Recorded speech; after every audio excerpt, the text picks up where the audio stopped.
Ce collège du canton de Reichenck a été transformé en site de relogement temporaire pour les personnes déplacées suite aux graves inondations. Située dans l'une des zones les plus touchées, l'école offre un abri essentiel à près de 100 personnes, ainsi que des soins médicaux et des fournitures de première nécessité.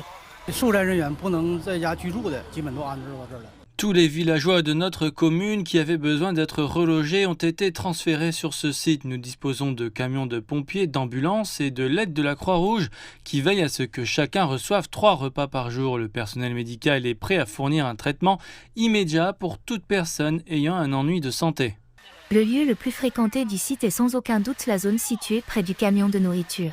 Chaque repas rassemble les villageois autour d'une discussion et d'un repas chaud. L'espace partagé favorise un sentiment de communauté et de soutien parmi les personnes touchées par la catastrophe.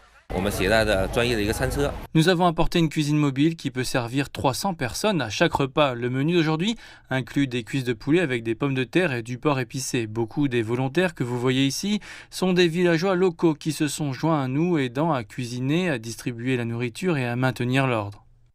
Les inondations dévastatrices n'ont pas seulement détruit les maisons dont beaucoup dépendent pour vivre, mais aussi ont eu un profond impact psychologique. Je me souviens encore de la nuit du 19 août lorsqu'il a plu fortement et qu'il a plu sans cesse jusqu'à 7 heures le lendemain matin. Une grande quantité d'eau est entrée dans ma maison, montant presque jusqu'à mon cou. Heureusement, nous avons survécu après la catastrophe. Nous avons été relogés ici et les soins que nous avons reçus sont au-delà des mots. Maintenant, la nuit tombe sur le site de relogement, mais on peut toujours voir les différents services en plein travail. Le personnel médical se tient prêt à intervenir et les volontaires de la Croix-Rouge préparent les repas du lendemain. Tous ces efforts visent à assurer la sécurité et le bien-être des personnes touchées par la catastrophe.